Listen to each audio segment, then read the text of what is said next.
Assalamualaikum warahmatullahi wabarakatuh. Selamat pagi anak-anak semua. Perkenalkan, nama Ibu Zulfa Nabila Zufni. Ibu berasal dari Universitas Negeri Padang, yang mana sekarang melakukan PL mengajar di SMA Negeri 9 Mandau. Nah, di sini Ibu akan menggantikan Pak Ade selama 1 semester ini. Dan materi kita kali ini adalah lanjutan dari materi yang telah Pak Ade sampaikan sebelumnya. Nah, untuk materinya adalah peran dan fungsi sosiologi. Sebelum kita membahas peran dan fungsi sosiologi, Ibu mau bahas sedikit apa itu sosiologi dan sosiolog. Nah, di sini ada sosiologi.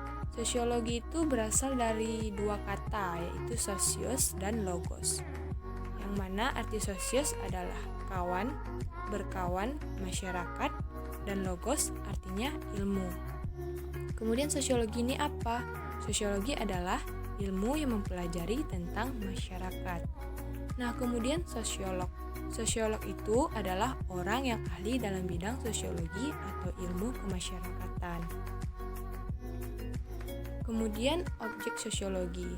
Kita lihat dari pengertian sosiologi, ilmu mempelajari tentang masyarakat. Kemudian secara tidak langsung maka objek sosiologi adalah masyarakat. Nah, menurut Agus Comte, ia melihat objek studi sosiologi sebagai hukum-hukum dasar dan gejala sosial. Maksudnya apa? Nah, maksud Agus Comte terhadap hukum-hukum dasar apa? Dia melihat dari aspek statis dan aspek dinamis. Aspek statis ini apa? Yang kita tahu kan statis itu tetap, terikat, dan tidak berubah. Kemudian, apa yang di dalam aspek statis yang dimaksud oleh Agus Comte? Di dalamnya ada struktur sosial. Ia melihat struktur sosial masyarakat, yang mana merupakan hal-hal pokok yang membentuk suatu masyarakat. Nah, di dalamnya ada apa? Ada lembaga sosial, stratifikasi sosial, nilai atau norma dan aturan, budaya atau kebudayaan, kemudian kelompok sosial. Kalau aspek dinamis. Nah, kalau dinamis ini kan lawan dari statis. Dinamis itu kan berubah. Kenapa dia berubah? Karena di dalamnya ada proses sosial. Nah, kita tahu kan kalau proses itu adalah sesuatu yang berubah, dia akan berkembang, akan mengalami perubahan dan tidak tetap. Nah, di dalamnya ada apa? Ada interaksi sosial, perubahan sosial, penyimpangan sosial, dan pembangunan sosial.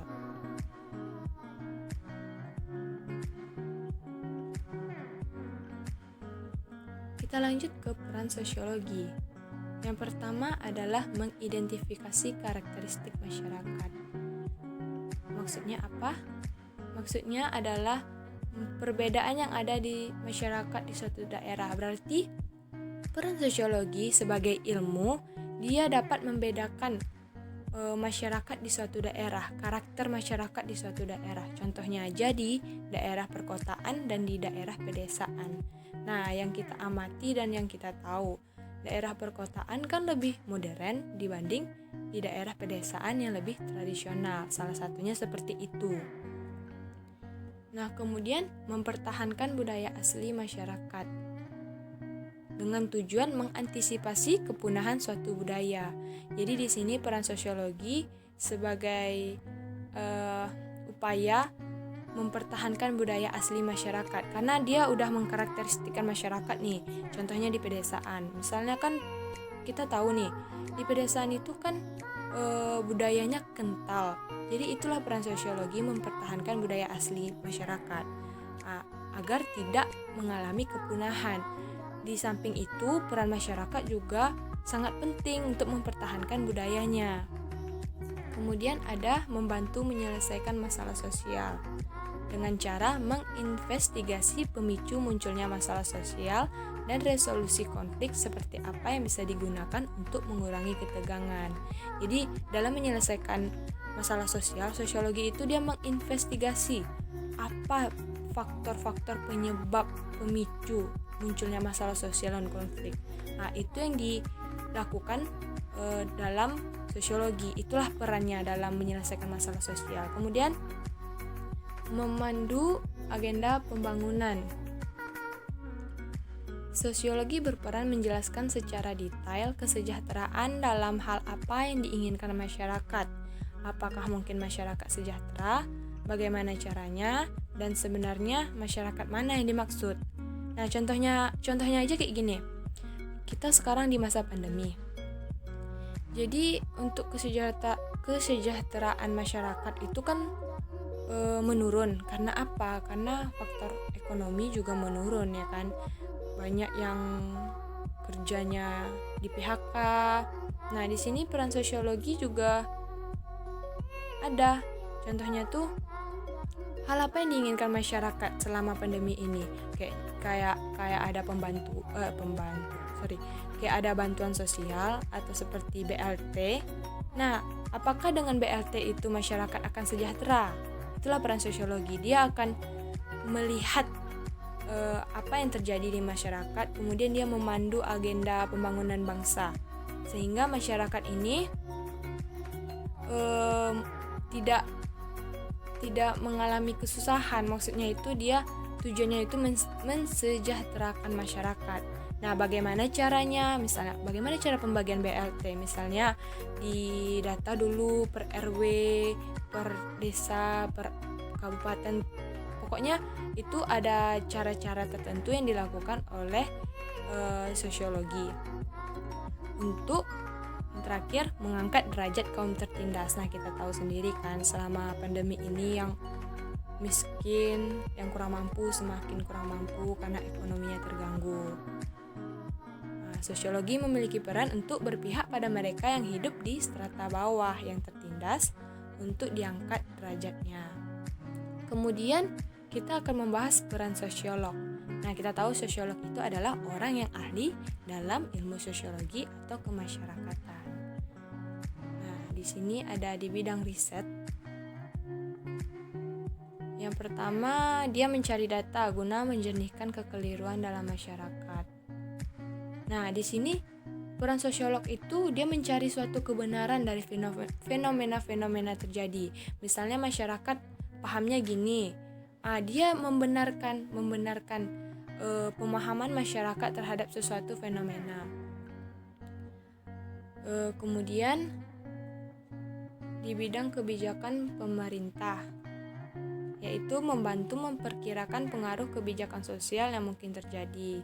Dia dapat memperkirakan apa sih yang akan terjadi kalau kebijakan ini dilakukan, apakah menguntungkan bagi masyarakat atau merugikan bagi masyarakat.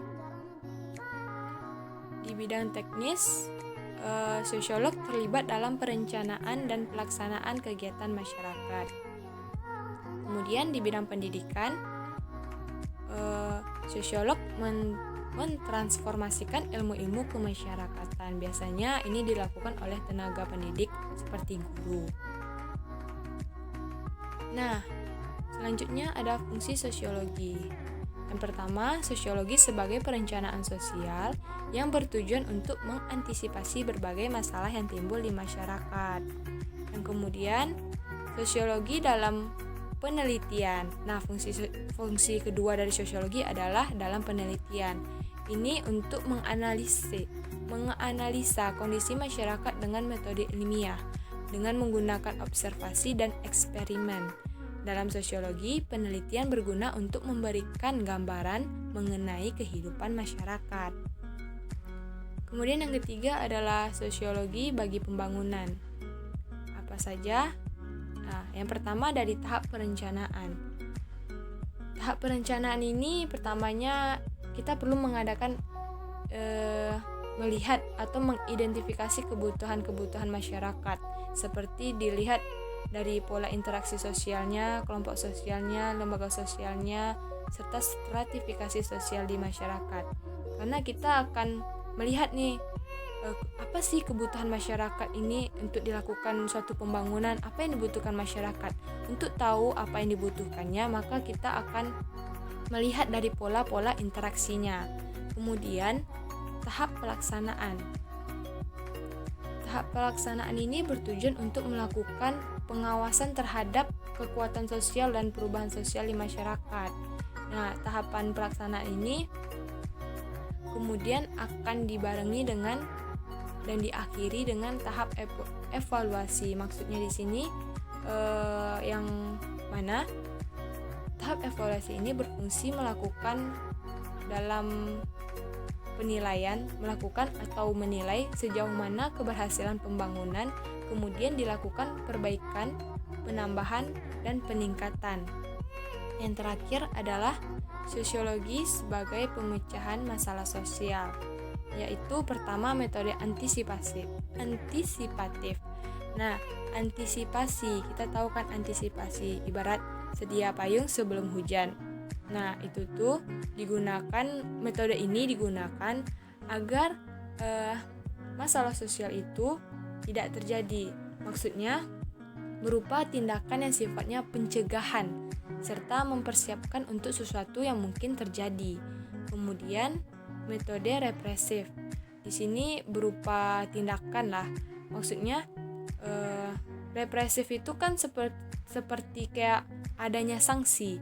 Jadi kalau misalnya ada orang yang melakukan pelanggaran atau yang membuat masalah, itu bisa dikasih sanksi agar pelakunya jera.